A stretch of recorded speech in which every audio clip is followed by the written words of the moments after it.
محمد وآل محمد بلندتر صلوات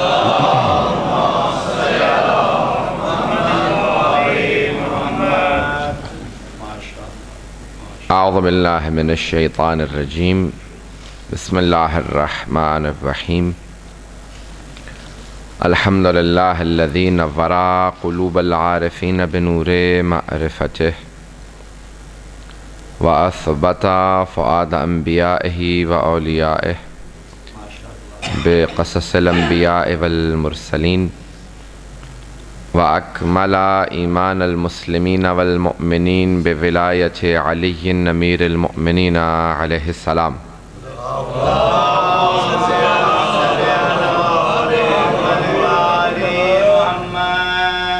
والصلاة والسلام والتحية والإكرام على أفضل الموجودات العبد المؤيد والرسول المسدد المصطفى الأمجد المحمود الأحمد أعني أبا القاسم محمد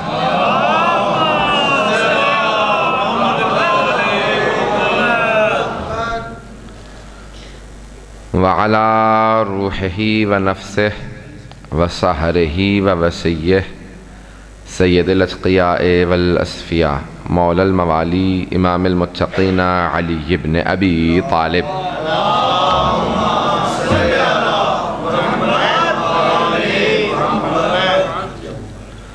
وعلى أوصيائه لا سيما بقية الله في الأرضين روحي وأرواح العالمين لتراب مقدمه الفدا واللعنة الدائمة على أعدائهم أجمعين من الآن إلى قيام يوم الدين أما بعد فقد قال رسول الله صلى الله عليه وآله وسلم إني تارك فيكم الثقلين كتاب الله وعترتي أهل بيتي وإن تمسكتم بهما لن تضلوا بعدي أبدا إنهما لن يفترقا حتى يرد علي الحوض صلوات الله محمد وعلى اللهم صل على محمد وآل محمد وعجل بڑھاؤ سورہ فاتحہ کی درخواست کی گئی مرحوم سید مہدی حسن ابن محمد مجتبیٰ اور اس خاندان کے جملہ مومنات کے لیے تمام حاضرین کے مرحومین کے لیے تمام شہداء ملت جعفریہ کے لیے الفاتحہ بسم اللہ الرحمن الرحیم الحمد للہ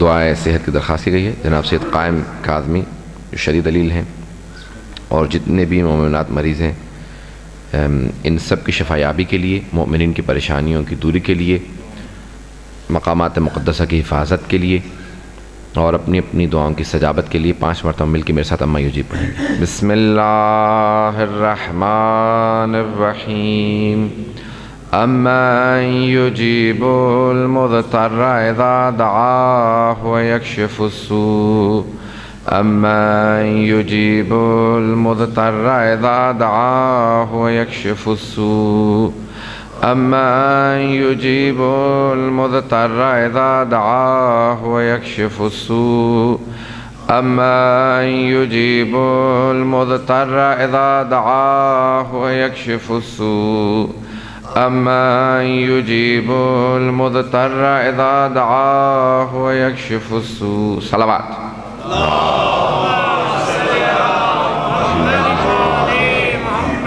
وعجل فرجهم موضوع قرآن و اہل بیت کے عنوان سے آپ کی خدمت میں یہ مجالس پیش کر رہا ہوں کل پہلی مجلس تھی آپ لوگوں کے ساتھ میرا پہلا اتفاق ہے اور موضوع بہرحال کتاب و اہل بیت کتاب و سنت بہت سی کتابوں کے اندر آیا ہے لیکن پہلی 700 سال کی کسی بھی شیعہ سنی کتاب کے اندر کسی بھی اہل سنت کی میں ہمارے برادر اہل سنت کی کسی کتاب میں پہلے 700 سال میں لفظ کتاب و سنت نہیں آیا ہے پہلے 700 سال میں جہاں پہ بھی حدیث ثقلین آئی ہے وہ کتاب و عطرت کے نام سے آئی ہے جہاں جہاں پہ بھی آئی ہے کتاب و عطرت کے نام سے آئی ہے اور میں نے کل پیش کیا تھا کہ پیغمبر اسلام نے قرآن اور لفظ اہل بیت استعمال نہیں کیا بلکہ اللہ کی کتاب اور میری اطرت میرے اہل بیت کہا لفظ کتاب اللہ کہنے کا مقصد یہ تھا کہ میں مکتوب شے چھوڑ کے جا رہا ہوں۔ کتاب کہتے ہی مکتوب شے کو ہیں، جو لکھی ہوئی ہو اسے کتاب کہا جاتا ہے۔ قرآن قراءت سے ہے، یعنی فقرأ القرآن، یعنی قرآن کے اندر خود الفاظ آیت ہے کہ اس قرآن کو آرام آرام سے پڑھیے۔ قرآن کا مطلب ہے پڑھی جانے والی شے۔ پیغمبر نے یہ نہیں کہا میں قرآن چھوڑے جا رہا ہوں، میں کتاب اللہ چھوڑے جا رہا ہوں، اللہ کی کتاب چھوڑے جا رہا ہوں۔ کتاب یعنی جو لکھی ہوئی ہو۔ کل میں نے کچھ دلیلیں پیش کی تھیں مختلف کتابوں سے، مختلف حوالوں سے، مختلف بزرگ علماء سے، کہ پیغمبر کی زندگی میں قرآن کو جمع کر لیا گیا تھا۔ آج ایک اور دلیل انہی دلیلوں میں اضافہ کر رہا ہوں کہ پیغمبر کی زندگی میں کتاب جمع کر لی گئی تھی۔ ایک دلیل جو بزرگ علماء نے دی ہے وہ یہ ہے کہ خود قرآن کے جمع کرنے پہ اختلاف ہے کہ پہلے دور میں جمع ہوا قرآن، دوسرے دور میں یا تیسرے دور میں۔ یہ اختلاف خود اس بات کی دلیل ہے کہ ان ادوار میں جمع نہیں ہوا۔ یہ ٹکراؤ، یہ تضاد، یہ بہت سی جگہوں کے اندر ٹکراؤ کہ اس دور میں ہوا، اس دور میں ہوا، اس دور میں، اور نہ پیغمبر کو نہ امیر المؤمنین کو ان دونوں ادوار کے اندر یہ جب نہیں کہا گیا، اس کا مطلب ہے کہ یہ کسی اور کو، رسول اور ان کی آل سے ہٹ کے کسی اور کو اس بات کا کریڈٹ دینے کی کوشش دی جا رہی ہے کہ نہ پیغمبر نے قرآن جمع کیا ہے، نہ اہل بیت نے، یہ کسی اور نے جمع کیا ہے، اسی لیے انہوں نے کہہ دیا تھا کتاب کافی ہے کیونکہ ہم نے جمع کیا ہے۔ تو نہیں، پیغمبر نے جمع کیا تھا، اہل بیت نے اس کے معانی بتائے ہیں، اس لیے قرآن خود سے پیغمبر کی زندگی میں جمع کر دیا گیا تھا۔ موجودہ قرآن وہی قرآن ہے۔ دیکھیں قرآن زندہ معجزہ ہے۔ دیکھیں قرآن کے اندر خود سے بہت سی آیات موجود ہیں۔ سورہ حجر 15واں سورہ ہے، 14ویں سپارے سے شروع ہوتا ہے، اور اس کے اندر 100 آیات ہیں، بسم اللہ سمیت 100 آیات ہیں۔ ہم قرآن کے ہر سورہ کا جز مانتے ہیں بسم اللہ کو، ہر قرآن کے سورہ کا جز مانتے ہیں بسم اللہ کو، سوائے سورہ توبہ کے کہ جہاں پہ کیونکہ اعلان براءت تھا وہاں پہ اللہ نے نازل نہیں کیا کیونکہ براءت سے اعلان ہو رہا تھا، اس لیے وہاں پہ جز نہیں ہے، باقی ہر سورہ کا جز ہے۔ تو بہرحال قرآن پیغمبر نے اپنے زمانے میں جمع کیا، اور اِنَّا نَحْنُ نَزَّلْنَا الذِّكْرَ وَإِنَّا لَهُ لَحَافِظُونَ، بے شک کہ ہم نے اس ذکر کو نازل کیا ہے، ہم ہی اس کی حفاظت کرنے والے ہیں۔ تو قرآن جب خود سے کہہ رہا ہے کہ اللہ کہتا ہے ہم نے، بے شک ہم نے اس ذکر کو نازل کیا ہے، ہم ہی اس کی حفاظت کرنے والے ہیں۔ خدا کہتا ہے کہ ہم نے جب ذمہ داری لی ہے تو پھر اللہ کا نمائندہ کوئی ہونا چاہیے جو قرآن کو جمع کرے، تو پیغمبر نے جمع فرمایا ہے۔ اور میں نے کل پیش کر دیا تھا کہ امیر المؤمنین نے شأن نزول بتایا تھا، وہ جو آپ قرآن لے کے آئے تھے۔ بہت سے لوگوں نے کہا کہ آج قرآن پیغمبر اسلام کا جو مختلف جگہوں پہ موجود تھا ضائع ہوتا نظر آ رہا ہے، تو آپ نے کہا تھا میں شأن نزول کے ساتھ قرآن پیش کر رہا ہوں، نیا قرآن نہیں تھا، ہر آیت کا شأن نزول موجود تھا۔ مولانا نے جو قرآن پیش کیا تھا وہ نیا قرآن نہیں تھا، قرآن وہی تھا، اس کے اندر ہر آیت کا شأن نزول موجود تھا، کون سی آیت کس کی شان میں نازل ہوئے۔ بہت سے لوگوں کو یہ بات قبول نہیں تھی کہ اس کے اندر شان نزول لکھ دیا گیا ہے، اور وہ اس بات کو تسلیم نہیں کر رہے تھے کہ امیر المؤمنین نے اتنی تفصیل سے لکھ دیا تھا، بتا دیا تھا سورہ منافقون کس کے لیے ہے، اور کون کون سی آیتیں کہاں کہاں نازل ہوئیں، کس کس مقام پہ نازل ہوئیں۔ تو حضرات بہت سے خطبے موجود ہیں، میں نے ایک بات کو پیش کیا تھا، وہیں سے بات کو آگے بڑھاؤں گا۔ تو یہ بہت سی آیات موجود ہیں۔ آیت اللہ دہ کردی جو امام خمینی کے استاد ہیں، ان کی کتاب ہے منبر الوسیلہ، جو اصول دین پہ انہوں نے کتاب تدوین کی ہے، توحید ہے، عدل ہے، نبوت ہے، امامت ہے، قیامت ہے۔ انہوں نے اس حدیث کی تشریح کے اندر ایک جملہ کہا ہے، وہ کہتے ہیں شیعہ علماء میں سب میں اتفاق ہے، کوئی اختلاف نہیں ہے، یعنی شیعہ علماء سے جب مراد ہوتی ہے نا تو فقہاء مراجع اس درجے کے علماء مراد ہوتا ہے۔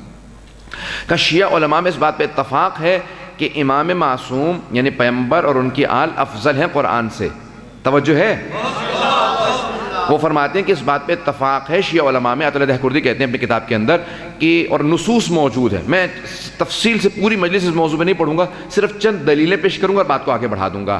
کہ نصوص موجود ہیں، کہ شیعہ علماء میں اتفاق ہے کہ پیغمبر اور ان کی آل قرآن سے افضل ہیں، لیکن پیغمبر اسلام نے جب اس حدیث کو پیش کیا ہے تو کل میرے بھائی نے سوال بھی کیا تھا اور مجھے سوال بہت اچھا لگا، میں کل بھی پیش کرنا چاہ رہا تھا لیکن انشاءاللہ آج پیش کروں گا، کہ پھر پیغمبر اسلام نے خود سے کہا کہ میں دو چیزیں چھوڑے جا رہا ہوں، ایک ثقل اکبر ہے، دوسرا ثقل اصغر ہے، تو قرآن کو ثقل اکبر کہا اور اپنی اطرت کو ثقل اصغر کہا۔ تو کہا جب اتفاق ہے اس بات پہ کہ اطرت افضل ہے تو ثقل اکبر کیوں کہا؟ بات سوال واضح ہو رہا ہے سب کے لیے؟ یہ سب ہمارے علماء نے لکھا کہ جب سب علماء کا، شیعہ علماء کا سب کا اتفاق ہے اور نصوص موجود ہے. دیکھیں اپنا اجتہاد وہاں پیش کیا جاتا ہے جہاں نص نہ ہو. شیعوں میں نص کے مقابلے میں اجتہاد حرام ہے. نص کیا ہے؟ نص قرآن کی آیت ہے، معصوم کا فرمان نص ہے، اسے نص کہا جاتا ہے. اس کے مقابلے میں شیعوں میں اجتہاد حرام ہے. اجتہاد نصوص کو سمجھنے کے لیے ہے، نصوص کے مقابلے میں نہیں ہے. پتہ نہیں میں سمجھا پا رہا ہوں کہ نہیں سمجھا پا رہا ہوں. نصوص کو سمجھنے کے لیے ہے، قرآن اور سنت کو سمجھنے کے لیے اجتہاد ہے، ان کے مقابلے میں نہیں ہے. پوری کی پوری کتاب لکھ دی ہے آیت اللہ شرف الدین موسوی نے، النص والاجتہاد. اور میرے اکثر جو دوست قم میں ساتھ پڑھ رہے تھے، جو ہمارے سنی برادران شیعہ ہوئے تھے، جو قم میں مصر سے، جامعۃ الازہر سے اور مقامات سے شیعہ ہو کے قم میں پڑھنے آئے تھے، تو وہ کہتے تھے آیت اللہ شرف الدین کی اس ایک کتاب کو پڑھنے کے بعد ہم شیعہ ہوئے ہیں. النص والاجتہاد کتاب کا نام ہے، النص والاجتہاد. کہ بہت سے تاریخ کے اندر اٹھا کے دیکھ لیجئے کہ جب بھی وہ پیش کرتے ہیں نا، کہتے ہیں کہ نہیں انہوں نے اجتہاد کیا اور خطا ہو گئی. تو کہا نص کے مقابلے میں اجتہاد جائز نہیں ہے،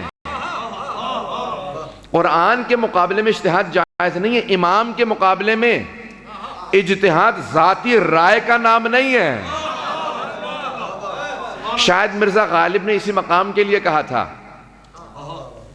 جب اسے پوچھا تھا نا کہ مرزا غالب اردو کے سب سے بڑا شاعر بہرحال مانا جاتے ہیں، تو ان کا بہرحال امام حسین سے متعلق ایک سلام موجود ہے. تو انہوں نے کہا کہ یہ اجتہاد عجب ہے کہ ایک دشمن دین، یہ اجتہاد عجب ہے کہ ایک دشمن دین علی سے جنگ کرے اور کہیں خطا اس کو، علی سے جنگ کرے اور خطا کہیں اس کو. یزید کو تو نہ تھا اجتہاد کا پایا. مرزا غالب کہا نہ ہوتا تو میں پیش نہ کرتا، کہ یزید کو تو نہ تھا اجتہاد کا پایا، برا نہ مانیے گر اس کو برا کہیں ہم، گر اس کو برا کہہ دیں ہم. تو یعنی مرزا غالب نے پورا کا پورا یہ پیش کیا ہے کہ اجتہاد خطا اجتہادی نص کے مقابلے میں اجتہاد نہیں. کہ کبھی بھی نص کے مقابلے میں اجتہاد ہمارے ہاں جائز نہیں، یعنی قرآن کے مقابلے میں اجتہاد جائز نہیں، معصوم کے مقابلے میں اجتہاد جائز نہیں ہے.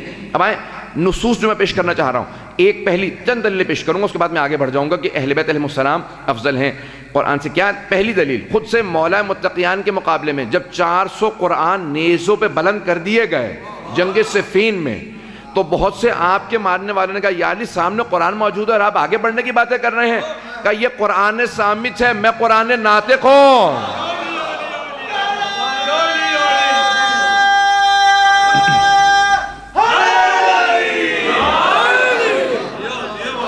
یہ قرآن صامت ہے، میں قرآن ناطق ہوں. صامت یعنی خاموش قرآن، ناطق یعنی بولتا ہوا قرآن.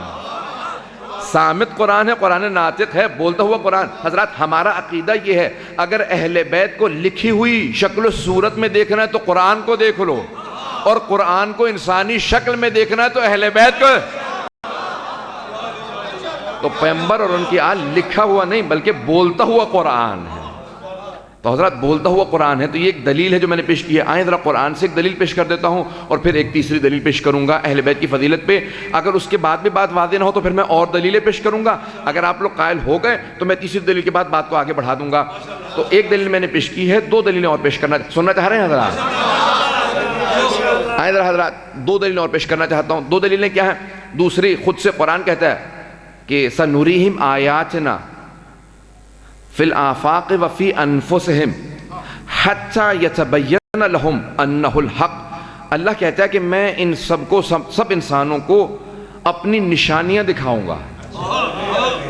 فی الآفاق وفی انفسہم، آفاق میں نشانیاں دکھاؤں گا، ہرائزن میں دکھاؤں گا،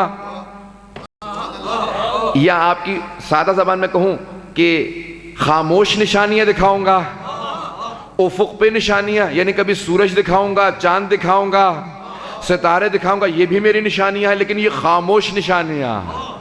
وفی انفسہم، اور ان کے اپنے اندر اپنی نشانیاں دکھاؤں گا، یہاں تک کہ ان کے لیے ثابت ہو جائے کہ اللہ حق ہے. اللہ کہتا ہے دو طرح کی نشانیاں دکھاؤں، فی الآفاق وفی انفسہم. یہ پوری ایک بحث ہے ہمارے شیعہ علم کلام کے اندر، تھیولوجی کے اندر. ہمارے ہاں عقائد کے اندر پوری بحث ہے، 2 طرح کی نشانیاں. میں اس کے اوپر پوری مجلس چاہوں تو اشرح بھی پڑھ سکتا ہوں، میں نے اشرح پڑھا بھی ہے، لیکن چند ایک صرف گفتگو مختصر کرنا چاہتا ہوں. کہا کہ فی الآفاق و فی انفسہم، آفاقی نشانیاں دکھاؤں گا اور انفسی نشانیاں دکھاؤں گا. انفسی یعنی بولتی ہوئی نشانیاں. آئیں ذرا 2 دلیلیں پیغمبر کے لیے پیش کرنا چاہتا ہوں. پیغمبر کے لیے دیکھیں اللہ کہہ رہا ہے میں 2 طرح کی، آفاق میں نشانیاں ہوں گی اور انفسی نشانیاں ہوں گی. انفسی یعنی بولتی ہوئی، آفاق یعنی خاموش. اب سورج چاند ستارے، اللہ کہتا ہے کہ میں نے ہر چیز کو اے انسان تیرے لیے بنایا ہے.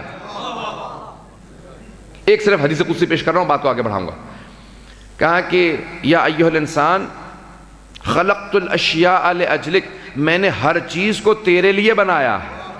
وخلقتک لاجلی، لیکن تجھے اپنے لیے بنایا. یہ سورج چاند ستارے، یہ دریا، یہ پھل، یہ سبزیاں، یہ بارش، یہ گھوڑے، یہ جانور، ہر چیز تیرے لیے بنائی ہے. ان کے بندے مت بننا، یہ تمہارے لیے بنی ہے. مادے کی چیزیں، ان مادی چیزوں کے بندے مت بننا، یہ تمہارے لیے ہیں، یہ تمہاری خدمت کے لیے ہیں، تمہیں اپنے لیے بنایا. حضرات یہ ہر چیز اللہ کے لیے بنی، ہر چیز انسان کے لیے، اور انسان خدا کے لیے بنا ہے. تو یہاں معصوم فرماتے ہیں 2 طرح، قرآن کی آیت ہے 2 طرح کی نشانیاں، آفاقی اور انفسی، خاموش اور بولتی ہوئی. تو پیغمبر کے لیے بھی دیکھیں، ہر نبی کے لیے اللہ نے نشانیاں بھیجی ہیں، معجزات بھیجے ہیں ثابت کرنے کے لیے کہ وہ نبی ہیں، نمائندہ خدا ہیں. جس نبی کا جیسا دور تھا ویسا معجزہ.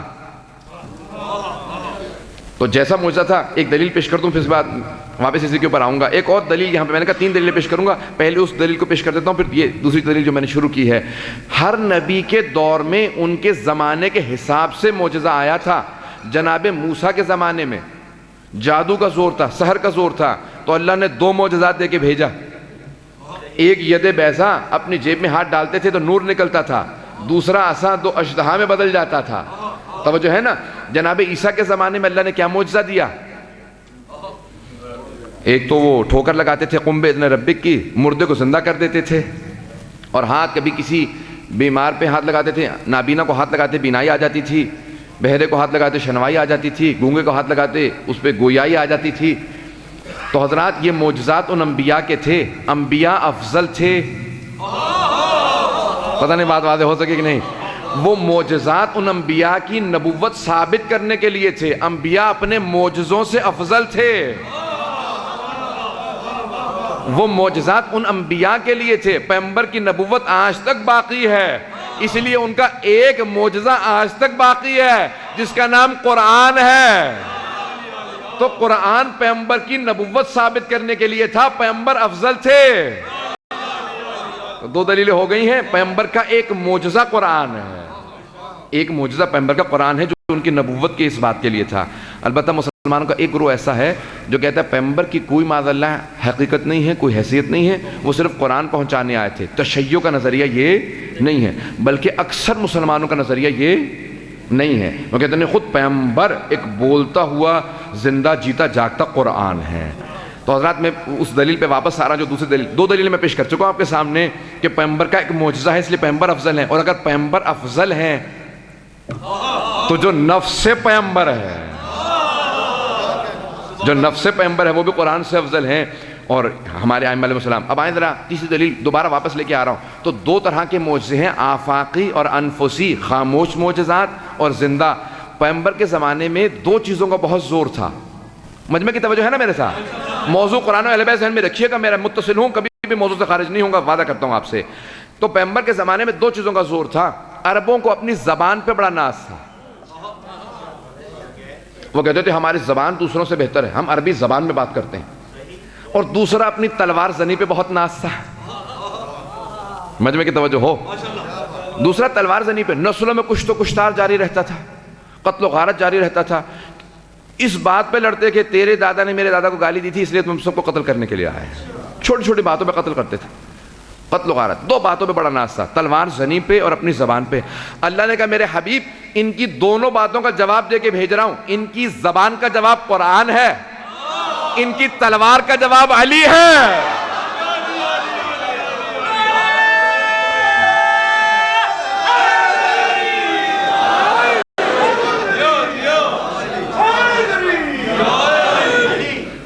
آپ نے غور فرمایا؟ کہ ان کی دونوں چیزوں کا جواب دے کے بھیج رہا ہوں، ایک ان کی زبان کا جواب ہے، دوسرے ان کی تلوار کا جواب ہے۔ تو پیغمبر کے 2 زندہ معجزے ہیں۔ تو حضرات اب پیغمبر کو 2 معجزات عطا کیے گئے، اور ایک خاموش ہے، ایک بولتا ہوا ہے۔ قرآن خاموش لیکن جواب ہے، ثبوت ہے پیغمبر کے لیے، دلیل ہے۔ اور کیا دلیل ہے؟ آئیں سورہ رعد کی 14واں سورہ ہے، آخری آیت ہے کہ وَيَقُولُ الَّذِينَ كَفَرُوا لَسْتَ مُرْسَلًا، اور وہ جو کافر ہیں کہتے ہیں کہ آپ رسول نہیں ہیں۔ قُلْ كَفَىٰ بِاللَّهِ شَهِيدًا بَيْنِي وَبَيْنَكُمْ وَمَنْ عِنْدَهُ علم الکتاب۔ اے میرے حبیب کہہ دیجئے ان کافروں سے جو آپ کو مسلمان رسول نہیں مانتے کہ تمہارے اور میرے بیچ میں صرف اور صرف 2 دلیلیں کافی ہیں اس بات کو ثابت کرنے کے لیے کہ میں رسول ہوں۔ 2 گواہ کافی ہیں، 2 شاہد کافی ہیں۔ ایک اللہ، قُلْ كَفَىٰ بِاللَّهِ اللہ کافی ہے، اور دوسرا کون؟ وَمَنْ عِنْدَهُ علم الکتاب، دوسرا وہ جس کے پاس پوری کتاب کا علم ہے۔ شہیدم بینی و بینکم من عنده علم الکتاب، پوری کتاب، علم الکتاب، الکتاب الاستغراق کے لیے ہے۔ پتہ نہیں توجہ ہے یا نہیں ہے؟ جناب آصف ابن برخیہ نے کیا کہا تھا؟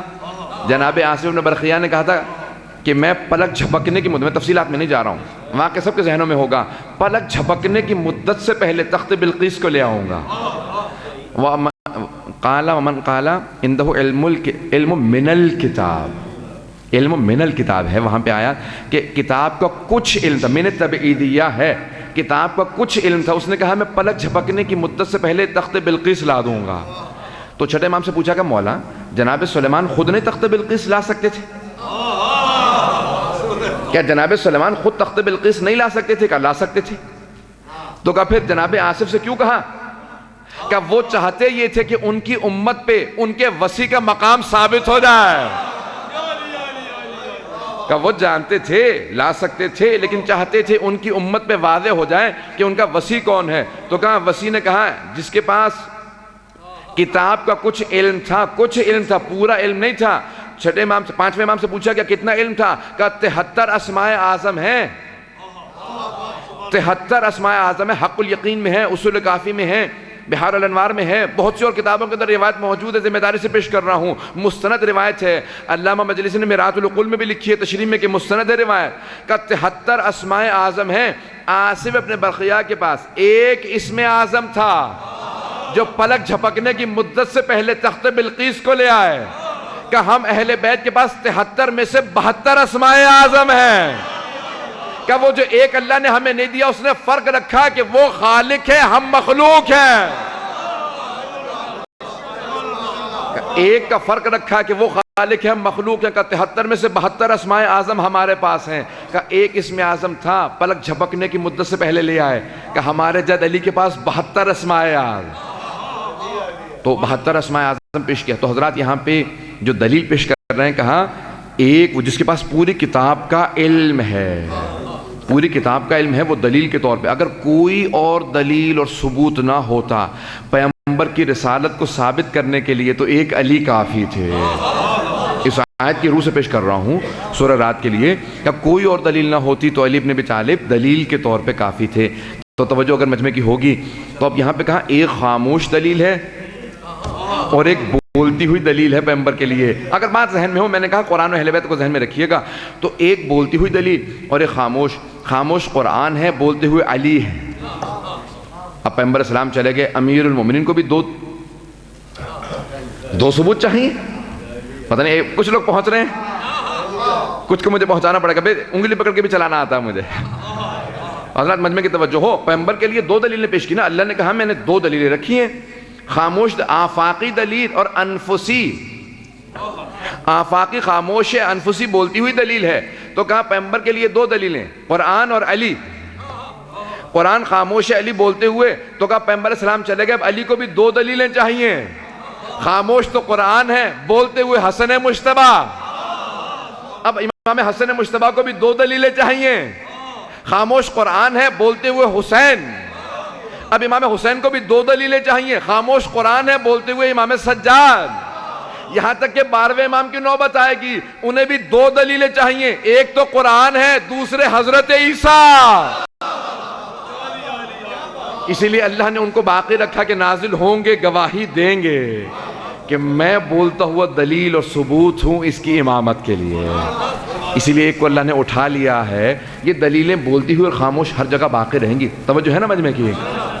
تو حضرات یہ تین میں نے آپ کے سامنے پروف پیش کیے ہیں، دلیلیں پیش کی ہیں کہ اہل بیت علیہ السلام کی. اور میں اگر چاہوں تو جاری رکھ. نصوص قرآن سے بھی ثابت ہیں، اہل بیت کے اپنے فرمان سے بھی ثابت ہیں، اور نص کے مقابلے میں اجتہاد کی اجازت نہیں ہے. اہل بیت علیہ السلام نے کہا اور خود سے کہا کہ اس قرآن کی فضیلت ہے کہ اس کو بغیر وضو کے چھونے کی اجازت نہیں ہے. چھونا حرام ہے اگر وضو نہ ہو، حالت طہارت شرط ہے. اب اہل بیت کو بھی سمجھنے کے لیے پاکیزگی شرط ہے. پتہ نہیں بات واضح ہو رہی ہے یا نہیں ہو رہی؟ اہل بیت کو بھی سمجھنے کے لیے پاکیزگی شرط ہے. قرآن کو چھونے کے لیے وضو شرط ہے. جسم پاک ہو. اہل بیت کو سمجھنے کے لیے دل کی پاکیزگی. جب تک دل پاک نہ ہو تو اہل بیت اس دل میں نہیں سماتے، کیونکہ اہل بیت پاک ہیں، وہ اس پاک دل میں آئیں گے. جتنی پاکیزگی زیادہ ہوگی اتنا ہی اہل بیت کا مقام زیادہ سمجھ میں آئے گا. آئیں میں ذرا ایک دلیل پیش کر دیتا ہوں. استاد جوادی آملی بہت بڑا ایک نام ہے، بہت بڑے مفسر ہیں، 100 جلدوں پہ تفسیر قرآن لکھ رہے ہیں. کہنا تو بہت آسان ہے. تفسیر کا نام ہے تسنیم، ومزاجہ تسنیم. سورہ 30ویں پارے کا سورہ ہے، اور وہاں سے سورہ مطففین، وہاں سے انہوں نے یہ آیت لی ہے. اور تسنیم، اور تقریباً 30 جلدیں آ چکی ہیں. سورہ فاتحہ پہ 1 جلد ہے، سورہ بقرہ پہ 11 جلدیں ہیں. 700 600 700 صفحے 800 صفحے کی ایک جلد ہے. یہ نہیں کہ 100 صفحے کی جلدی 100 بنا دیں کہ 100 صفحے کی بھی لکھ سکتے ہیں نا، باریک باریک جلدیں کہ بھی 100 پوری کرنی ہے بھی نہیں. بہت بڑے فلسفی، کلامی، عرفان، تمام کی تمام بحثوں کو لے کے آ رہے ہیں. 100 جلدوں پہ تفسیر لکھ رہے ہیں. انہوں نے آیت تطہیر سے متعلق بحث کو پیش کیا. میں پوری ان کی کتاب کا نچوڑ پیش کرنا چاہ رہا ہوں 2 جملوں میں اگر سننا چاہیں. وہ کہتے ہیں آیت تطہیر کیا ہے؟ انما یرید اللہ لیذھب عنکم الرجس اہل البیت ویطہرکم تطہیرا.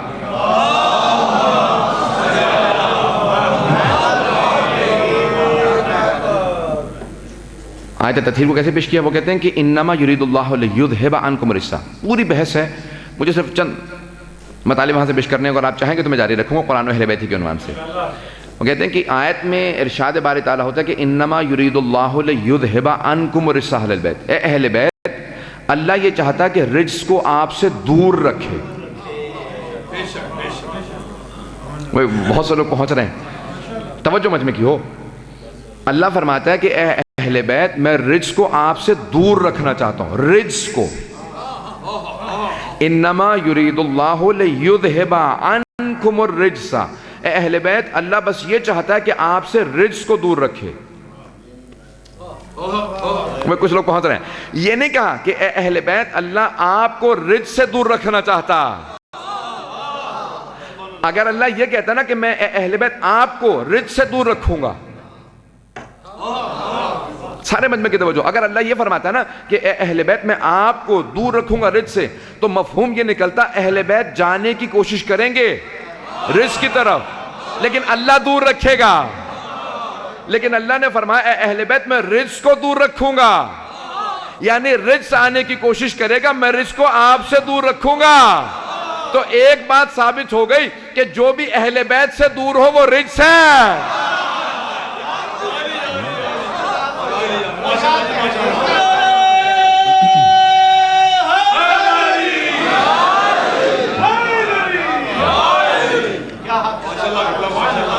تو استاد جوادی عملی کہتے ہیں کہ اہل بیت میں نے رجس کو دور رکھا ہے. رجس آنے کی کوشش کرے گا، میں دور رکھوں گا. تو اب ہر وہ چیز جو رجس ہے اللہ نے اہل بیت سے دور رکھی ہے.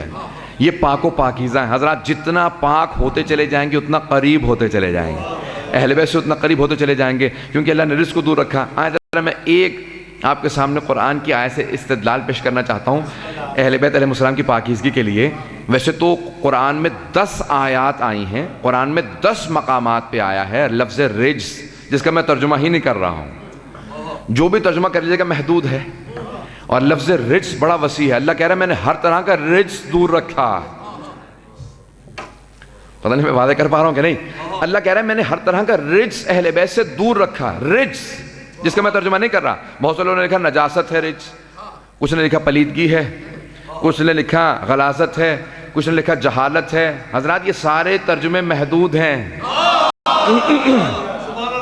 اللہ کہہ رہا ہے میں نے ہر طرح کا رجس دور رکھا ہے. اب کیا کیا رجس ہے؟ اللہ کہہ رہا ہے انما الخمر والمیسر والازلام والانصاب رجس من عمل الشیطان. بے شک جوا، شراب، ازلام، انصاب سب رجس ہیں اور شیطان کے کام ہے. اللہ کہہ رہا ہے میں نے ہر طرح کا رجس دور رکھا ہے. اور اگر کبھی یہاں پاکستان میں آپ کے کوئی ایسا گزرا ہو، لاہور کا کوئی آدمی جس نے یہ کہا ہو کہ یہ آیت کہ نشہ کرنے کے بعد نماز سے دور رہو علی کی شان میں ہے، توجہ ہے، تو وہ پی ایچ ڈی نہیں مانا جائے گا، پھرا ہوا دماغ مانا جائے گا.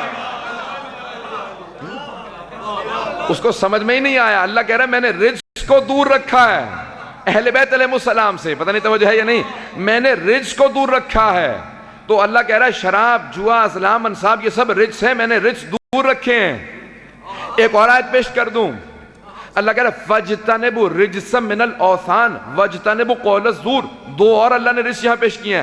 اللہ کہتا ہے بت پرستی رجس ہے، قول زور زبردستی بات کا منوانا رجس ہے. اللہ کہہ رہا ہے میں نے ہر رجس اہل بیت سے دور رکھا ہے، رجس کو دور رکھا ہے. تو پیشانی بتوں کے سامنے جھکنا. آئیں ذرا دیکھتے ہیں. ہمارے اہل سنت برادران کہتے ہیں کہ سارے صحابہ رضی اللہ عنہم ہیں سوائے ایک علی بن ابی طالب کے. وہ کہتے ہیں علی بن ابی طالب رضی اللہ عنہ نہیں ہیں، وہ ہے کرم اللہ وجہہ. بھئی بہت سے لوگ پہنچ گئے ہیں. ہمارا نظریہ نہیں ہے، ہمارا ہے علیہ السلام ہے صلوات اللہ وسلامہ علیہ ہیں. لیکن وہ کہتے ہیں نہیں، علی ہے کرم اللہ وجہہ، اللہ نے ان کے چہرے پہ کرم کیا ہے. کیا کرم کیا ہے؟ وہ کہتے ہیں واحد علی ہے تمام صحابہ میں کہ اسلام سے پہلے بھی ان کا نظریہ پیش کر رہا ہوں، ہمارے بھائیوں کا نظریہ پیش کر رہا ہوں. وہ کہتے ہیں اسلام سے پہلے بھی کبھی علی کی پیشانی بتوں کے سامنے نہیں جھکی.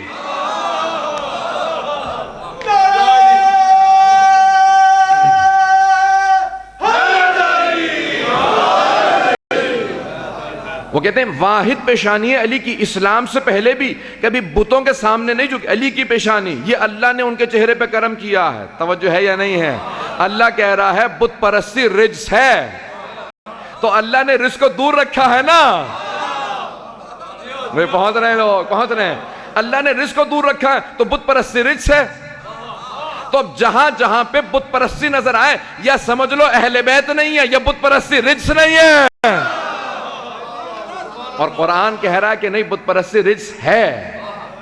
تو اب اس کا مطلب ہے کہ اگر کہیں بت پرستی نظر آئے، کہیں پہ بھی نظر آئے، تو اس لیے ہم کہتے ہیں ہم ساری ازواج کا احترام کرتے ہیں، لیکن قرآن کی آیت ہے کہ کبھی بھی اہل بیت علیہ السلام، اللہ کہہ رہا ہے میں نے رزق کو دور رکھا ہے. تو اگر کہیں پہ بت پرستی نظر آ جائے، پیشانی جھکتی نظر آ جائے، تو سمجھ لو اہل بیت میں نہیں ہے، ازواج میں ہو سکتی ہیں اہل بیت. قرآن کی آیت ہے، میں نے قرآن سے دلیل پیش کی ہے. حضرات ساری بحثیں ختم ہو جاتی ہیں کہ مؤنث کے صیغے ہیں، مذکر، ساری بحثیں ختم ہو جاتی ہیں اگر آپ رجس کو سمجھ لیں. اگر رجس سمجھ میں آ جائے تو پھر اہل بیت کا مقام خود سمجھ میں آ جاتا ہے. اللہ کہہ رہا ہے میں نے ہر طرح کے رجس کو دور رکھا ہے. تو اب جب سے اللہ کی نیت ہے، جب سے اللہ کا ارادہ ہے، انما یرید اللہ، جب سے اللہ کا ارادہ ہے. اور اللہ کا ارادہ کب سے؟ اللہ کہتا ہے انما امرہ، سورہ یاسین کے آخر میں دیکھ لیں، انما امرہ اذا اراد شیئا ان یقول لہ کن فیکون. کیا کن فیکون ہے؟ اس کا ارادہ کن فیکون ہے. جب وہ کہتا ہے ہو جا تو چیز ہو جاتی ہے. چھٹے امام سے پوچھا کہ کتاب التوحید کے اندر، کتاب التوحید کا میں نے انگریزی میں ترجمہ کیا، فرسٹ ایڈیشن ختم ہو چکا، دوسرا ایڈیشن آ رہا ہے. کئی لوگ پڑھنے کے بعد شیعہ ہو گئے ہیں. 1000 سال سے زیادہ پرانی کتاب ہے، اہل بیت کے خطبے اور احادیث توحید پہ. نہج البلاغہ سے زیادہ پرانی کتاب ہے، شیخ صدوق نے جمع کی کتاب التوحید. تو اس کے اندر خطبہ، اس میں چھٹے امام سے سوال کیا گیا کہ مولا یہ جو قرآن میں آیت آئی ہے کہ اللہ کہتا ہے کن فیکون، وہ کہتا ہے چیز ہو جا اور چیز ہو جاتی ہے، آیا ایسا ہی ہے؟ امام نے کہا نہیں، یہ بھی تمہارے سمجھانے کے لیے ہے. وہ کہتا نہیں ہے چیز ہو جاتی ہے، ارادہ کرتا ہے. اگر کہے وہ بہت سے لوگ پہنچ رہے ہیں. یہ توحید اہل بیت علیہ السلام.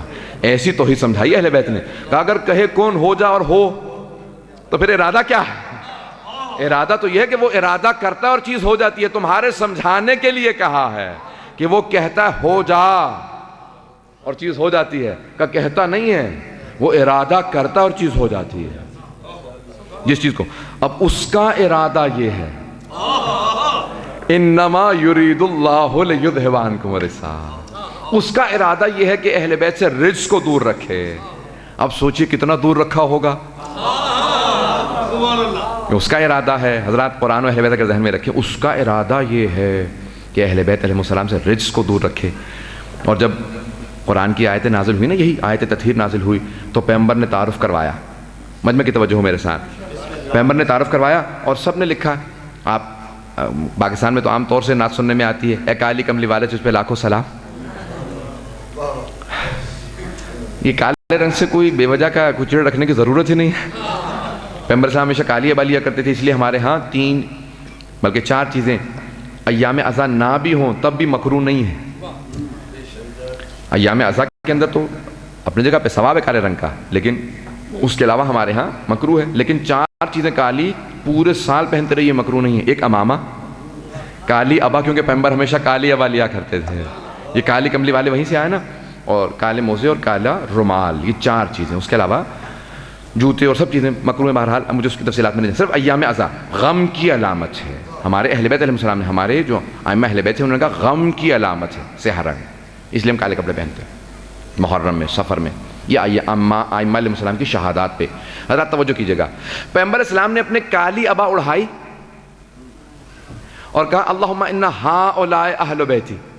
یہی صحیح مسلم کے اندر آیا، یہی دوسرے مقامات پہ آیا ہے. پیغمبر اسلام نے ہاتھ کا اشارہ کالی ابا اڑھا کے کہا اللہم ان ہؤلاء اہل بیتی. جملہ میں نے پیش کر دیا. تھوڑی سی تشریح چاہوں گا کیونکہ آپ حضرات، میں چاہتا ہوں سب پہنچ جائیں. حضرات پیغمبر نے کالی رنگ کی ابا اڑھائی، کالے رنگ کی کسا اڑائی، کہا اللہم ان ہؤلاء اہل بیتی. پروردگارہ یہ ہیں میرے اہل بیت، یہی ہے میرے خاص، یہی ہے میرے عام، یہ ہے میرے اہل بیت. میں نے بہت سوچا یا رسول خدا، یہ آپ نے کالے رنگ کی ابا کیوں اڑھائی؟ کسی اور رنگ کی ابا اڑھا دیتے. کہا نہیں، یہ روش میں نے اللہ سے لی ہے. اللہ نے خانہ کعبہ پہ کالے رنگ کا غلاف اڑھایا. میں توجہ مجمع کی، کالے رنگ کا غلاف اڑھایا. اللہ نے کہا یہ ہے میرا بیت.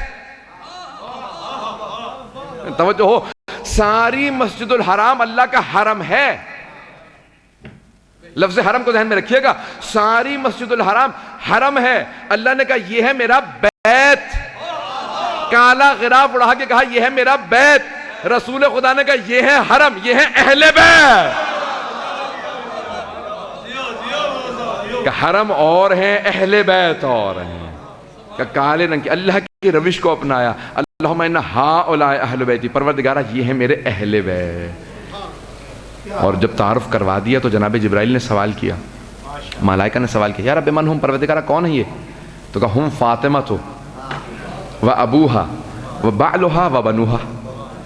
کہا کون ہے؟ کہا فاطمہ، فاطمہ کے بابا ہیں، فاطمہ کے شوہر اور فاطمہ کے بیٹے ہیں. پنجتن کا تعارف کروا رہے ہیں جناب سیدہ سلام علیہ سے. غور فرمایا آپ نے، جناب ختمی مرتبہ سے نہیں، جبکہ تعارف ہونا چاہیے تھا کہ رسول خدا ہیں، ان کے بھائی علی ہیں، ان کی صاحبزادی ہیں اور ان کے 2 نواسے ہیں. لیکن اللہ تعارف کروا رہا ہے جناب سیدہ کے ذریعے. مرکز تعارف اہل بیت جناب سیدہ ہیں. اہل بیت کے تعارف کا مرکز جناب سیدہ ہیں. حضرات میں نے بہت سوچا کہ پروردگارہ تو نے مرکز جناب سیدہ کو کیوں بنایا؟ تو میرے ایک ذہن کے اندر جواب آیا، آپ کو پیش کرتا ہوں، اگر آپ راضی ہوں تو ذرا جواب دیجیے گا. تو حضرت توجہ ہو، ایک مرتبہ اللہ نے تعارف کروایا کہ ہم فاطمہ تو و ابوہا و بعلہا و بنوہا، کہ جناب سیدہ مرکز ہے. کہ کیونکہ اہل بیت کا تعارف کروا رہا تھا. میں بتانا یہ چاہتا تھا جب بھی اختلاف ہو کہ اہل بیت میں کون ہے کون نہیں ہے تو اسے مرکز پہ پلٹا دینا. اگر مرکز سے محرم ہو تو اہل بیت میں ہے.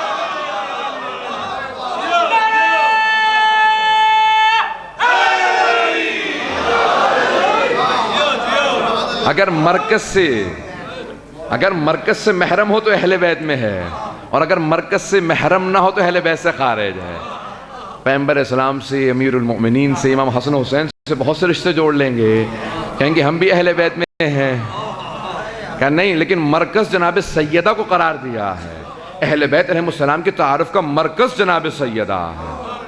تب قرآن ہمیشہ تعارف کرواتا رہے گا، اہل بیت سامنے آتے رہیں گے، آیات اشارہ کریں گی، اہل بیت سامنے آئیں گے. حضرات میں بھی جاری رکھنا چاہ رہا ہوں اگر لوگ سننا چاہیں گے ذرا توجہ ہے نا مجمع کی میرے ساتھ. اہل بیت کا کردار بہت بلند ہے، بہت پاک ہے، اور جتنا ہی آپ کی کردار کے اندر پاکیزگی آئے گی اتنا ہی قریب ہوتے چلے جائے، آپ کی معرفت اتنی ہی بڑھتی چلی جائے گی. قرآن بھی اتنا ہی زیادہ سمجھ میں آئے گا، اہل بیت بھی اتنے ہی زیادہ سمجھ میں آئیں گے. یہاں پہ ایک جملے کو پیش کر کے آگے بڑھنا چاہ رہا ہوں، اور مجھے بتایا گیا کہ بہت سے مدارس سے مختلف میری بہنیں بھی آ رہی ہیں، میری بیٹیاں آ رہی ہیں. میں سب کے لیے انشاءاللہ کچھ نہ کچھ مطالب، حضرات بڑی زحمت کر کے آپ لوگ آتے ہیں مجالس کے لیے، تو ہمیں بھی میں پوری کوشش کر رہا ہوں کہ اپنا خون جگر دے کے پیش کروں مطالب قرآن و اہل بیت کے عنوان سے. سلامت رہیں آپ، کیا ممبر کا حق ادا کیا؟ حضرات جناب سلمان فارسی سے پوچھا کسی نے، کہا کہ سلمان یہ کون کون بیٹھا؟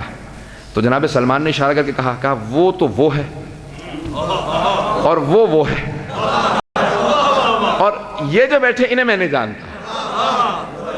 اب ایک صاحب ساتھ میں کھڑے تھے، انہوں نے سن لیا جناب سلمان کو کہ انہوں نے اشارہ کر کے امیر المؤمنین کی طرف کہا انہیں نہیں جانتا. فوراً گئے کہا یا رسول خدا میں نے خود اپنی آنکھوں سے دیکھا، کانوں سے سنا، سلمان نے علی کی طرف اشارہ کر کے کہا انہیں نہیں جانتا. پیغمبر اسلام مسکرانے لگے، کہا سلمان کو بلاؤ. جناب سلمان آئے، کہا سلمان اسے سمجھا دے.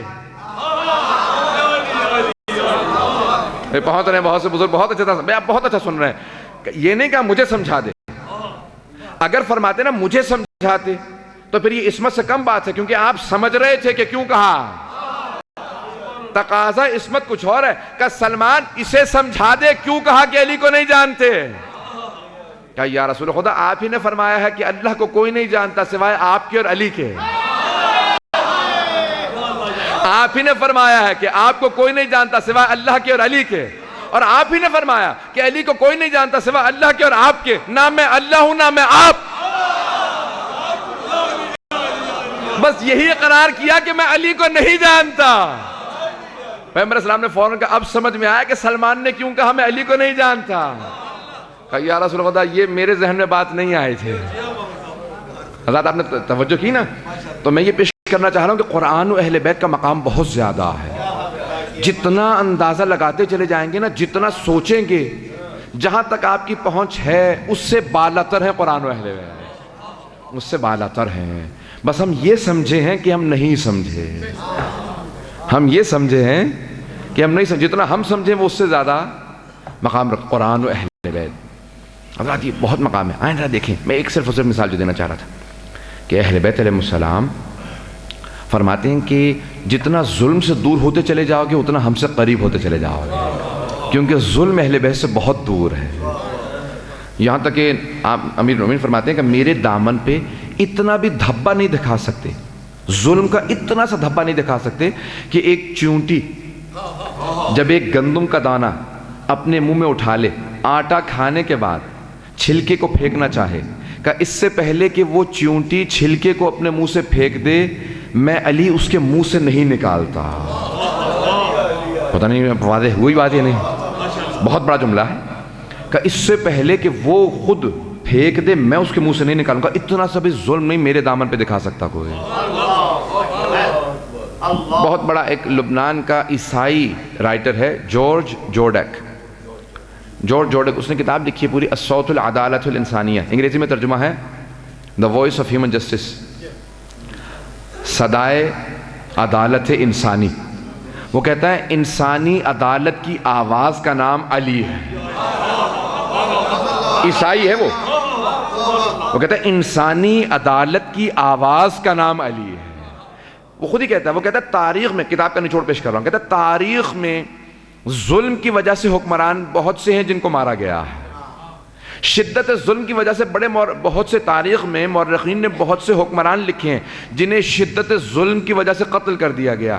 کہ لیکن علی بن ابی طالب واحد تاریخ کا مورخ لکھنے پہ مجبور ہے کہ واحد ہستی ہیں جنہیں شدت عدالت کی وجہ سے، شدت عدالت کی وجہ سے کہ شدت عدالت کا، عدالت برداشت نہیں کر پا رہے تھے لوگ. تو حضرات مومن عادل ہوگا. میں پیش کرنا چاہ رہا ہوں، کل میں انشاءاللہ تفصیل سے اس موضوع پہ پیش کروں گا کہ مومن عادل ہے، ظلم نہیں کرے گا. ان الشرک لظلم عظیم، قرآن کی آیت ہے. جناب لقمان کہتے ہیں اپنے بیٹے سے، بیٹا سب سے بڑا اللہ کی ذات پہ ظلم شرک ہے. کبھی بھی ظلم نہ کرنا، اللہ پہ ظلم نہ کرنا، شرک نہ کرنا. شرک کیا ہے؟ بہرحال ابھی آپ کے پاکستان کے لیے نہیں، لیکن میں جو پیش کرنا چاہتا ہوں بہرحال جو پاکستان سے متعلق ہیں چیز ان کو پیش کروں. تو ظلم نہیں ہونا چاہیے.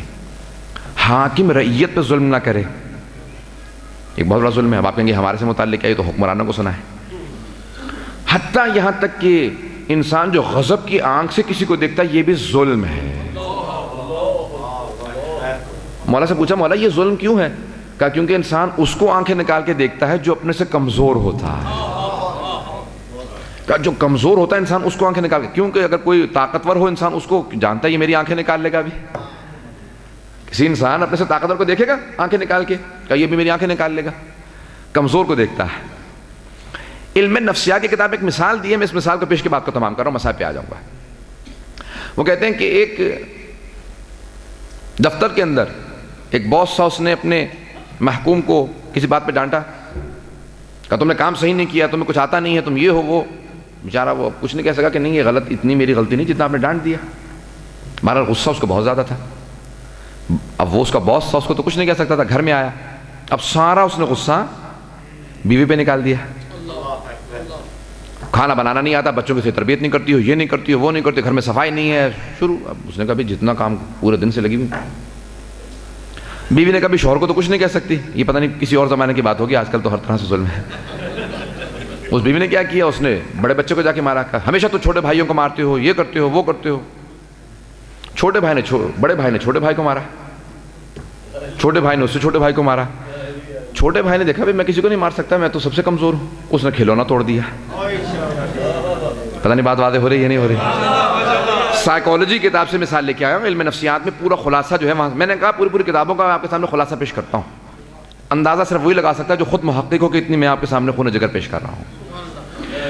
وہ کہتا ہے یہ کھلونا نہ ٹوٹتا اگر ان میں سے کوئی بھی ایک آدمی اس چین کو توڑ دیتا جو ظلم کی چل رہی تھی. کہ ان میں سے ایک آدمی اپنا حق چھوڑ دیتا نا، کہتا ٹھیک ہے بھئی میرے پہ ظلم ہوا، میں دوسرے پہ کیوں ظلم کروں. اگر ایک آدمی اس ظلم کی کڑی کو توڑ دیتا تو کھلونا نہ ٹوٹتا.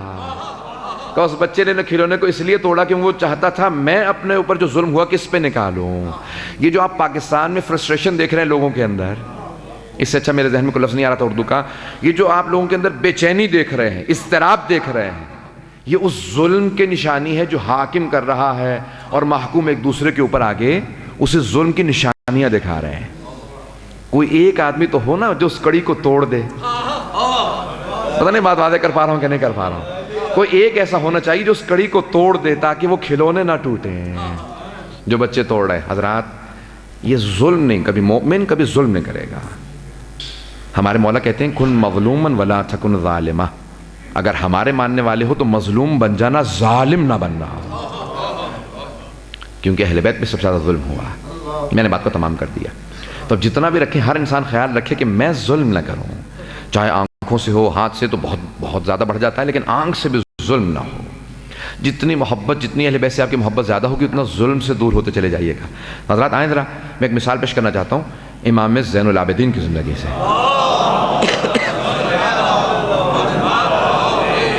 نہیں بھئی اس سے بہتر انداز سے صلوات کی زحمت کریں گے.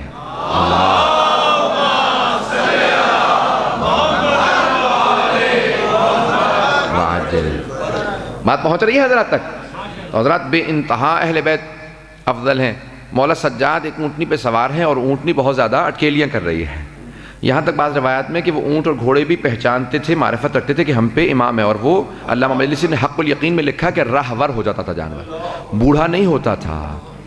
تو وہ اونٹنی اٹکیلیاں کر رہی تھی، بہت زیادہ اچھل رہی تھی کہ مجھ پہ امام. تو امام نے ایک مرتبہ وہ جو ہاتھ میں چابک تھا اٹھایا، کہا لولا القصاص لضربتک، اگر تجھے بھی مارنے کا قصاص نہ ہوتا تو میں ضرور مارتا. یہ مولا اونٹنی سے نہیں کہہ رہے، یہ ہم سے کہہ رہے ہیں. یہ مولا ہمیں ایک سبق دے رہے ہیں کہ حتیٰ جانور کو بھی مارنے کا قصاص ہے، حساب ہے. تشدد نہ کرنا، ظلم نہ کرنا. حضرات روایات کے الفاظ ہیں، میں بہت سے افراد اب پتہ نہیں عادی ہیں یا نہیں ہیں، میں مصائب تھوڑے سے طولانی پڑھتا ہوں اور سخت ترین مصائب پڑھتا ہوں. اہل بیت علیہ السلام نے کہا ہے کہ ہمارے فضائل بے شک کم پڑھنا لیکن مصائب میں بخل نہ کرنا، کیونکہ ہمارے مصائب سے جو ہم پہ ظلم ہوا ہے وہ واضح ہوتا ہے. تو میں اس لیے مصائب میں بالکل بھی بخل نہیں کرتا، بڑی تفصیل سے پڑھتا ہوں. تو حضرات سنیں کہ بہت سے افراد برداشت بھی نہیں کر پاتے. میں نے کل بھی دیکھ رہا تھا بہت سے افراد بہت زیادہ گریہ کر رہے تھے. میں مصائب تفصیل سے پڑھوں گا. حضرات جملوں کو سنیے گا. اہل بیت علیہ السلام فرمایا، 100 گرام والے محمد میں آیت اللہ اشتہاردی نے کہا ہے کہ وہ جو مائیں چلی تھی نا کربلا سے، انہوں نے بچوں کو نہیں پکڑا ہوا تھا، ماؤں نے بچوں کو نہیں پکڑا ہوا تھا. یہ آپ جملے سب واعظین ذاکرین سے، سب خطباء سے، علماء سے سنتے رہتے ہیں کہ ماؤں کے ہاتھ پس سے گردن بندھے تھے. ماؤں کے ہاتھ بندھے ہوئے تھے نا، ماؤں نے بچوں کو نہیں پکڑا ہوا تھا، بچوں نے ماؤں کے گلوں میں ہاتھ ڈالے تھے، بچوں نے ماؤں کو پکڑا ہوا تھا. معالی سبتین میں ہے کہ کئی مرتبہ بچوں کی آنکھ لگ جاتی تھی. اللہ اکبر. سخت جملے، مجھے معاف کیجیے گا، اولاد والے بیٹھے. فرماتے ہیں کئی مرتبہ بچوں کے ہاتھ چھوٹ جاتے تھے. اگر ہاتھ چھوٹتا تھا نا تو بچہ پھر پشت ناقہ سے زمین پہ آتا. اونٹ کی پشت سے بچہ گرتا تھا، جیسے گرتا تھا نا بعض اوقات اونٹ کے پاؤں میں آ کے مر جاتا تھا، یا پچھلے اونٹ کے پاؤں میں، یا پھر بچہ تڑپ تڑپ کے مر جاتا تھا، رو رو کے مر جاتا تھا. آج بھی اگر آپ اس راستے سے جائیں نا، کربلا سے دمشق، جس راستے سے بیویاں گئی تھی، تو اس راستے میں آپ کو پورے راستے میں جگہ جگہ بچوں کی قبریں ملیں گی، اور ہر جگہ پہ یہی لکھا ہے، قبروں کے اوپر یہی لکھا ہے، یہ حسین کے بیٹے کی قبر ہے، یہ حسین کی بیٹی کی قبر ہے. علماء نے بڑی بحث کی ہے کہ امام حسین علیہ السلام کی اتنے بیٹے بیٹیاں نہیں تھے، تو پھر یہ اتنی قبریں، اتنے بچے، ہر بچے کی قبر پہ لکھا ہے یہ حسین کا بیٹا ہے. اگر لڑکا تھا تو لکھ دیا حسین کا بیٹا ہے، اور اگر لڑکی تھی تو لکھ دیا حسین کی بیٹی ہے. پھر ایک عالم دین نے تحقیق کی، کہا یہ ایسا کیوں ہوا؟ انہوں نے جواب لکھا ہے. وہ کہتے ہیں کہ ہوا ایسا ہے کہ نہ جانے کس کس ماں کی گود اجڑی ہے، اسیروں میں سے نہ جانے کتنی ماں کی گودیں اجڑی. جب بچہ گرتا تھا نا تو بعد میں ایک لاش ملتی تھی آنے والے، وہ کہتے تھے کس کا بچہ گرا؟ کہا یا حسین کے اسیروں کا قافلہ گزرا. تو وہ کیا کرتے تھے لوگ؟ وہ کہتے تھے بچے کو دفنا دو، ہو نہ ہو یہ حسین کا بیٹا ہوگا، ہو نہ ہو یہ حسین کی بیٹی ہوگی. تو ہر قبر پہ لکھ دیا گیا یہ حسین کی بیٹی کی قبر ہے، یہ حسین کی بیٹی کی قبر ہے. اب روایات کے الفاظ ہیں 42 بچے گرے ہیں. جملے میں نے پیش کر دیے ہیں، بڑے سخت جملے ہیں، بس بھی اولاد والے بیٹھے کیسے پیش کروں. اگر کسی گھر میں چھوٹا بچہ ہو نا، ذرا ایک مرتبہ بچے کو دیکھ کے سوچئے گا، اگر ماں کی آنکھوں کے سامنے ایک چھوٹا بچہ گر جائے اور ماں کو اجازت نہ ہو اس بچے کو بلانے کی، اس بچے کو دوبارہ گود میں لینے کی، اجرکم اللہ، کتنی ماؤں کی گودیں اجڑی ہیں. یہ امام حسین کے بچے نہیں ہیں، لیکن امام حسین ہی کے بچے ہیں، کیونکہ امام حسین کے ماننے والوں کے بچے تھے. شیخ عباس کرمانی نے مقتل شیخ الرئیس ہے، ان کا مقتل ہے شیخ عباس کرمانی کا، اور اس کا نام ہے شاہکار آفرینش، مقتل شیخ الرئیس. وہاں پہ روایت لکھی ہے ریاض القدس سے، اور بہت سے ہمارے پرانے مقاتل سے انہوں نے روایت نقل کی ہے. تعجب نہ کیجئے گا، روایات آپ سنتے رہتے ہوں گے، اس روایت کو پیش کر رہا ہوں. کہا کہ مختلف مقامات پہ بچے گرتے رہتے تھے، مائیں تڑپتی رہتی تھی. ایک مقام پہ جناب رباب کی گود سے ایک چھوٹی سی بچی گر گئی. کہ بچی کا گرنا تھا، وہ نیزہ جس پہ امام حسین کا سر تھا وہ زمین میں گڑ گیا، وہ آگے نہیں بڑھتا تھا. ایک مرتبہ ان ظالموں میں سے ایک آیا، ہاتھ میں درہ تھا، سید سجاد کی پشت تھی. کہا قیدی اپنے بابا سے پوچھو یہ سر آگے کیوں نہیں بڑھتا؟ کہا بابا میری کمر میں طاقت نہیں رہی. بابا ذرا انہیں بتائیے آپ کے سر آگے کیوں نہیں بڑھتا؟ کہا سجاد میرے سینے پہ سونے والی، آپ جو بھی نام کہہ لیجئے، روایت میں چاہے رقیہ چاہے آپ سکینہ کہیے، کہ میرے سینے پہ سونے والی وہ بچی گر گئی ہے، جب تک وہ نہیں آئے گی میرا سر آگے نہیں بڑھے گا. شیخ الرئیس کہتے ہیں کہ ایک مرتبہ ان سب نے کہا کہ قیدی اپنی پھپھی کی رسیوں کو کھول دو، کہو جاؤ جا کے اپنی تمہاری بہن کو تلاش کریں۔ امام سجاد نے جناب زینب کی رسیاں کھولیں، کہا پھپھی اماں ذرا میری بہن کو تلاش کیجیے۔ اب جناب زینب آواز دینے لگیں، ایک یتیمہ بچی کو بار بار آواز دیتی تھی، کہا بیٹی مجھے بلاؤ، کہا آواز دو کہاں پہ ہو؟ دیکھا کہ ایک درخت کے نیچے کوئی برقع پوش بی بی بچی کو گود میں لیے بیٹھی ہے۔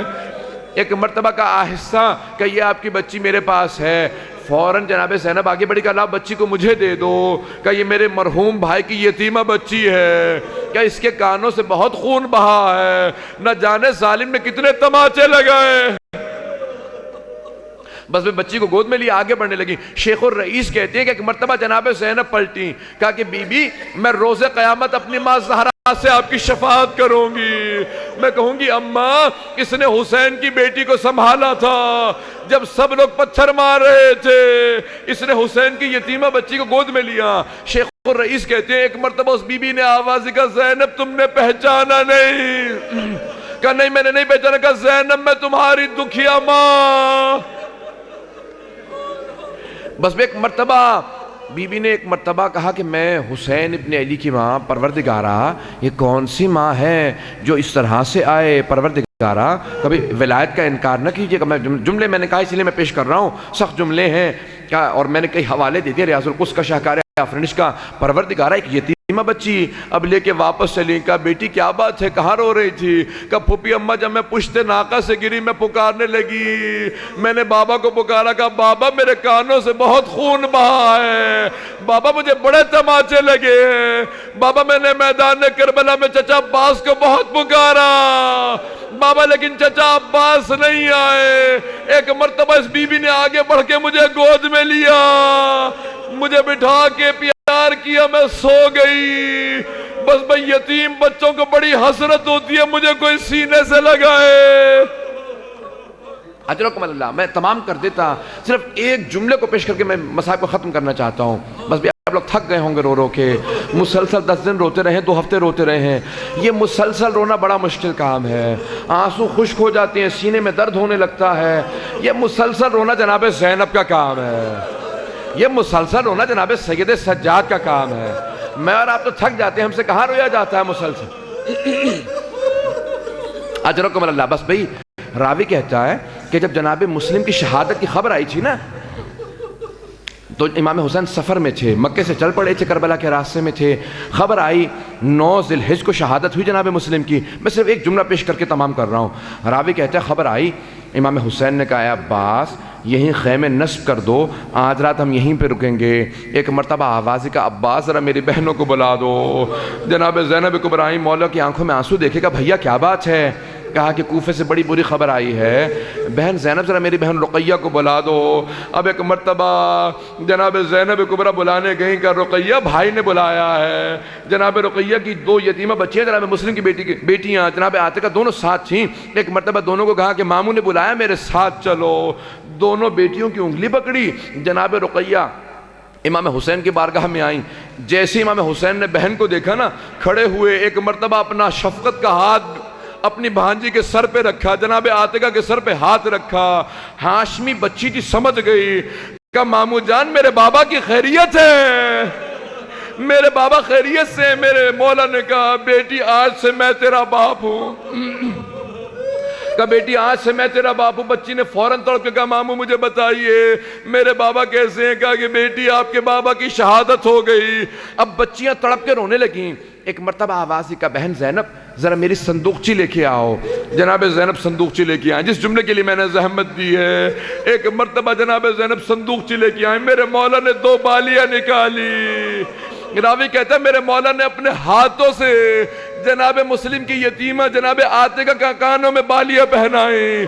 جب بالیاں پہنائی نا تو ایک 4 برس کی بچی کھڑی دیکھ رہی تھی، وہ دیکھ رہی تھی کہ اگر کوئی بچی یتیم ہو جائے تو اس کے سر پہ شفقت کا ہاتھ رکھا جاتا ہے، اس کے کانوں میں نئی بالیاں پہنائی جاتی ہے۔ جب شام غریبہ آئی، بچی نے کہا میں یتیم ہو گئی، کوئی میرے سر پہ شفقت کا ہاتھ رکھے، کوئی مجھے نئی بالیاں پہنائے۔ اتنے میں دیکھا شمر آ رہا ہے، جب اس نے سر پہ ہاتھ رکھا بی بی کا بالوں کو چھڑانا مشکل ہو گیا. جب اس نے بالیاں نوچی بی بی نے تڑپ کے کہا بابا آپ کا کردار مختلف ہے. الا لعنت اللہ علی القوم الظالمین وَسَيَعْلَمُ الَّذِينَ ظَلَمُوا أَيَّ مُنْقَلِبٍ يَنْقَلِبُونَ. بس بھئی اس سے پہلے کہ میں ماتم کے لئے کہوں، میں ہمیشہ واسطہ دے کے دعا کیا کرتا ہوں. آئیں بھی دعا کی جگہ، بڑے پورا شوب دور سے گزر رہے ہیں. مجھے ابھی تک اپنی ماں بہنوں کی بیٹیوں کے رونے کی آواز آ رہی ہے. میں ہمیشہ کہا کرتا ہوں آپ لوگوں نے تو صرف مصائب سنے ہیں نا، دیکھے تو نہیں نا ہیں آپ لوگوں نے. امام سجاد نے دیکھے تھے. اب سوچیں کہ کس طرح سے روتے تھے میرے مولا. بس ہاتھوں کو بلند کیجئے گا. جب آنکھ میں آنسو ہوتا دعا رد نہیں ہوتی. پہلی دعا کیا کیجئے گا؟ پروردگارا ایک یتیمہ بچی کا واسطہ، بہتے ہوئے کانوں سے خون کا واسطہ امام زمانہ کے ظہور میں تعجیل فرما. پروردگارا تجھے واسطہ اپنے ذات و جلال کا، جناب رباب کی گود کا واسطہ، جتنے مومن و مومنات بے اولاد ہیں سب کو اولاد عنایت فرما. بہت سے لوگوں نے التماس سے دعا کی ہے. پروردگارا ایک بچی جس کا نام بطول ہے بہت بیمار ہے، اور ایک مومن کا نام دیا گیا، بہت سے اور لوگوں کے اپنے اپنے ذہن میں لے کے آئیے گا. پروردگارا اس بچی کا واسطہ جو امام حسین کے سینے پہ سوتی تھی، جب شام غریبہ آئی نا، ماں نے کہا بیٹی خاک پہ سو جاؤ. کہا اماں مجھے خاک پہ سونے کی عادت نہیں ہے.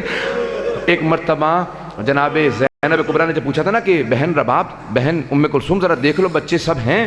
کہا حسین کی یتیمہ بچی نہیں مل رہی.